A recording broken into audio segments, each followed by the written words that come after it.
Assalamualaikum warahmatullahi wabarakatuh. Selamat pagi teman-teman semuanya. Baiklah, di sini kami dari kelompok 11 ingin menjelaskan mengenai materi film arthropoda. Baiklah, kami dari Pendidikan Biologi Fakultas Keguruan dan Ilmu Pendidikan Universitas Maritim Raja Ali Haji. Nah, berikut ini adalah mata kuliah taksonomi invertebrata. Baiklah, tanpa memperpanjang waktu, langsung saja kita masuk yuk. Nah, sebelum kita masuk ke materi, kita perkenalan dulu yuk. Yang pertama ada dosen mata kuliah taksonomi invertebrata, yaitu Asisten Profesor Nur Asik SPD MPD, dan juga anggota kelompok 11 yang pertama ada Lela Visasari dengan NIM 190384205002, yang selanjutnya ada Nur Haliza 190384205030, dan juga yang terakhir yaitu Reza Pradiwa dengan NIM 190384205033. Tanpa memperpanjang waktu, langsung saja kita masuk ke materi yuk. Assalamualaikum warahmatullahi wabarakatuh. Perkenalkan, nama saya Nur Haliza. Di sini saya akan menjelaskan mengenai pengertian film arthropoda. Arthropoda merupakan hewan dengan kaki yang berruas-ruas, berbuku-buku dan bersegmen. Kata arthropoda berasal dari bahasa Yunani yang terdiri atas dua kata, yakni athro yang artinya ruas dan podos yang artinya kaki. Arthropoda adalah salah satu hewan tripoblastik selomata dan bilateral simetris. Tubuh arthropoda terdiri dari kepala dan abdomen yang keseluruhan dibungkus oleh zat kitin serta kerangka luar atau exoskeleton. Pada umumnya, di antara ruas-ruas terdapat bagian yang tidak mempunyai zat kitin sehingga ruas-ruas tersebut mudah untuk digerakkan. Pada waktu tertentu, kulit dan tubuh arthropoda mengalami pergantian kulit atau yang dinamakan ekdisis. Selanjutnya, ciri-ciri dari film arthropoda. Yang pertama, tubuh terbagi atas ruas-ruas atau segmen yang terkelompok menjadi 2 atau 3 daerah. Yang kedua, terdapat pasangan-pasangan juluran yang berruas-ruas. Yang ketiga, tubuhnya simetris bilateral. Yang keempat, bagian luar tubuh terdiri atas exoskelet atau kerangka luar mengandung kitin yang dapat mengelupas apabila tubuhnya berkembang. Yang kelima, sistem alat pencernaan berupa saluran tubular atau kurang lebih lurus, ada mulut dan anus. Yang keenam, sistem peredaran darah terbuka. Satu-satunya pembuluh darah yang ada berupa saluran lurus terletak di atas saluran pencernaan yang ada di daerah abdomen dan mempunyai lubang-lubang di sebelah lateral. Yang ketujuh, rongga tubuh berisi darah disebut hemosom. Assalamualaikum warahmatullahi wabarakatuh. Saya Lela Vitasari. Di sini saya akan melanjutkan penjelasan yang telah dijelaskan oleh teman saya. Jadi di sini saya akan mencoba untuk menjelaskan mengenai klasifikasi Arachnoida. Arachnoida dibagi menjadi 3 ordo, yaitu yang pertama ada ordo Scorpionida, yang kedua ada ordo Arachnida, dan yang ketiga ada ordo Acarina. Yang pertama ada ordo Scorpionida. Scorpionida yaitu hewan-hewan kelompok kalajengking dan ketonggeng. Abdomen atau perut bersegmen-segmen. Segmen terakhir berupa alat penyengat yang beracun. Yang kedua ada ordo Arachnida. Arachnida yaitu hewan kelompok laba-laba. Semua arachnida bersifat predator. Makanannya berupa serangga. Tubuhnya terdiri dari cephalothorax dan abdomen tidak bersegmen. Pada bagian belakang abdomen terdapat alat yang dapat mensekresikan barang-barang untuk membentuk jaring-jaring sebagai perangkap mangsanya dan sebagai sarang, serta untuk membentuk kokon atau pembungkus telur. Yang terakhir yaitu ordo Acarina. Acarina yaitu hewan kelompok kutu, caplak, dan tungau. Tubuh terdiri dari abdomen yang menyatu dengan cephalothorax. Tubuh berukuran kecil dan tidak bersegmen. Hidup sebagai parasit, baik pada manusia maupun hewan. Bernapas dengan seluruh permukaan tubuhnya. Contohnya, caplak penyakit kudis, yaitu Sarcoptes scabiei, dan caplak penghisap darah, yaitu Dermacentor andersoni. Berikut merupakan gambar dari Dermacentor andersoni. Rekan-rekan, nama saya Reza Pradiwa. Di sini saya ingin mencoba untuk menjelaskan mengenai kelas pada insekta. Nah, langsung saja kita masuk. Insekta ini sendiri berasal dari bahasa Latin, yaitu insek yang artinya serangga. Salah satu yang termasuk dalam filum Arthropoda. Nah, selanjutnya anggota insekta sangatlah beragam dan mempunyai ciri khusus, yaitu kakinya berjumlah 6. Oleh sebab itu, insekta ini disebut juga dengan hexapoda. Nah, hexapoda ini berasal dari bahasa Latin hexa yang berarti 6 dan juga podos yang berarti kaki. Jadi, hexapoda merupakan kaki 6. Nah, selanjutnya anggota dari kelompok hewan ini banyak kita temukan di sekitar hidup kita. Misalnya saja jangkrik, belalang, semut, lebah, nyamuk, lalat, dan bahkan kupu-kupu. Insekta ini sendiri dapat hidup di berbagai habitat, baik itu air tawar, air laut, dan juga darat, atau yang disebut juga dengan terestrial. Serta serangga terbang mengisi udara. Insekta merupakan salah satu invertebrata yang dapat terbang dengan ukuran tubuh yang beragam-ragam. Serangga dipelajari khusus dalam kajian etimologi. Makanan insekta ada yang berupa sisa organisme lain, madu dari bunga, ada yang hidup sebagai parasit dalam tubuh manusia, ataupun tumbuhan, tubuh hewan, serta bersimbiosis dengan organisme lain.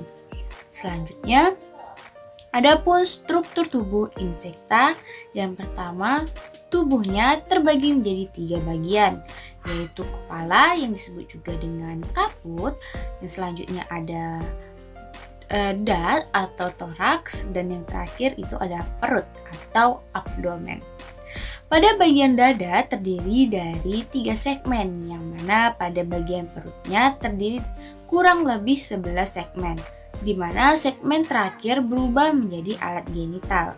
Pada kepala terdapat sepasang antena yang mengandung alat penciuman yang mengandung kemoreseptor, yang mana 3 pasang mulut yang terdiri dari sepasang mandibula, 3 pasang maksila, bibir atas atau yang disebut juga dengan labrum, bibir bawah yang disebut juga dengan labrum yang berbeda-beda tergantung dari bentuk mulutnya, serta organ perasa atau yang disebut juga dengan palpus, sepasang mata atau vese, dan mata atau ocellus, yang mana 3 pasang kaki pada bagian dada sehingga jumlah kakinya berjumlah 6 dan berfungsi untuk berjalan. Sayap pada insekta ini biasanya terdiri dari 2 pasang yang terdapat pada dada bagian metatoraks dan juga pada bagian mesotoraks. Serta alat penciuman pada insekta ini sangatlah lengkap dan memiliki kelenjar ludah. Selanjutnya, alat pernafasan dengan sistem trakea, di mana pada setiap segmennya, segmen tubuhnya, terdapat lubang trakea yang biasanya disebut juga dengan spirakel. Nah, pada alat ekskresi berupa pembuluh dari mata. Masuk ke ciri-ciri dari insekta. Yang pertama yaitu sebagian anggota hidup di darat dan juga ada bagian kecil yang hidup di air. Selanjutnya, ukuran dari insekta ini bervariasi. Ada yang bersikap mikroskopik serta ada yang beberapa ukuran tubuhnya itu sentimeter panjangnya. Nah, selanjutnya tubuhnya terdiri dari caput atau kepala, toraks atau dada, dan juga abdomen atau perut. Nah, selanjutnya pada kepalanya terdapat sepasang mata atau faset yang biasa disebut juga dengan mata majemuk, serta ada juga yang memiliki mata tunggal. Nah, sepasang antenanya sebagai alat peraba, 4 pasang alat mulut, dan mempunyai 4 bentuk mulut. Toraks pada dada juga terbagi atas 3 segmen. Selanjutnya, alat pencernaan makanannya terdiri atas mulut, kerongkongan, lambung depan, lambung otot, lambung kelenjar, usus, dan juga anus. Serta dapat menghancurkan makanan yang terjadi pada lambung otot. Selanjutnya, pada serangga betina terdapat ovipositor yang berguna untuk menyimpan telur. Nah, selanjutnya pada segmen pertama dari abdomennya memiliki membran hippanum untuk mendengar. Dan yang selanjutnya, hewan ini tidak mempunyai zat warna merah, tetapi ada sel darah dan pembuluh darahnya. Nah, dan yang terakhir itu adalah sistem saraf. Baiklah, saya Reza Pripadiwa di sini ingin mencoba untuk menjelaskan kepada teman-teman sekalian mengenai klasifikasi dari insekta. Nah, tanpa memperpanjang waktu, langsung saja kita masuk ke klasifikasi insekta yang pertama, yaitu Apterygota. Nah, pada jenis kelompok Apterygota ini merupakan salah satu dari kelompok insekta yang mana dia itu tidak mempunyai sayap. Dan selain itu, dia juga sedikit atau tidak mengalami metamorfosis sekalipun. Nah, contohnya saja seperti kutu buku atau yang biasa disebut juga dengan lepisma. Nah, untuk Apterygota ini sendiri dapat dibedakan menjadi 3 ordo. Yang pertama itu adalah Tisanura, Columbola, dan juga Protura. Mungkin teman-teman bisa lihat gambar di samping. Yang warna hitam itu adalah termasuk dari Tisanura, dan yang ke tengah itu ada termasuk dari Columbola, dan yang warna kuning itu merupakan kelompok dari ordo Protura. Baiklah, langsung saja kita masuk ke slide selanjutnya, yaitu mengenai Pterygota. Nah, kelompok insekta ini yang mempunyai sayap. Selain itu, dia itu dapat mengalami metamorfosis. Contohnya saja seperti pada anai-anai. Pterygota dapat dibedakan menjadi 2 kelompok, yakni yang pertama Exopterygota. Langsung saja kita masuk mengenai penjelasan ini. Ada beberapa ordo, antara lain yang pertama ordo Optera, mempunyai sepasang sayap lurus dengan sayap besar tebal yang biasa disebut juga dengan perkamen, dan juga sayap belakang tipis transparan serta tipe mulutnya itu menggigit. Nah, contohnya saja seperti pada hewan jangkrik, gangsir, kecoa, dan juga belalang. Selain itu, yang kedua itu adalah ordo dari Ephemeroptera. Nah, yang ketiga itu adalah ordo Odonata, yaitu contohnya saja seperti capung kuning, atau bahasa latinnya itu adalah Panthera sp. Nah, selanjutnya itu adalah ordo Isoptera, dan selanjutnya ada ordo Plecoptera. Salah satu contohnya itu adalah Theonipteryx sp. Nah, selanjutnya ada ordo Hemiptera, dan yang terakhir ada ordo Tisanura. Nah, contoh dari ordo Tisanura ini seperti yang kita jelaskan yang pertama tadi itu adalah Lepisma saccharina. Nah, baiklah, langsung saja kita masuk ke slide selanjutnya. Nah, ini adalah contoh dari ordo yang pertama, atau mungkin teman-teman bisa lihat ini dari ordo Orthoptera. Nah, tadi di sini kan dijelaskan ya, contohnya itu jangkrik, gangsir, kecoa, dan belalang. Ada ordo Orthoptera. Nah, baiklah, ini merupakan salah satu contoh dari Orthoptera. Selanjutnya kita masuk ke yang kedua, yaitu Endopterygota. Nah, pada halnya ini dia itu juga dapat dibedakan menjadi beberapa ordo. Yang pertama adalah ordo Megaloptera. Nah, adapun contoh dari ordo ini yaitu Sialis sp. Nah, yang kedua ada ordo Hymenoptera, yang mana serangga ini dapat bersayap selaput dengan tipe mulut yang menggigit. Contohnya seperti lebah madu. Nah, selanjutnya ada ordo Siphonoptera yang mana dia itu tidak memiliki sayap dan hanya satu mata atau bermata tunggal. Nah, selanjutnya ada ordo Lepidoptera yang mana serangganya ini memiliki dua pasang sayap dengan sisik halus dengan tipe mulut yaitu penghisap.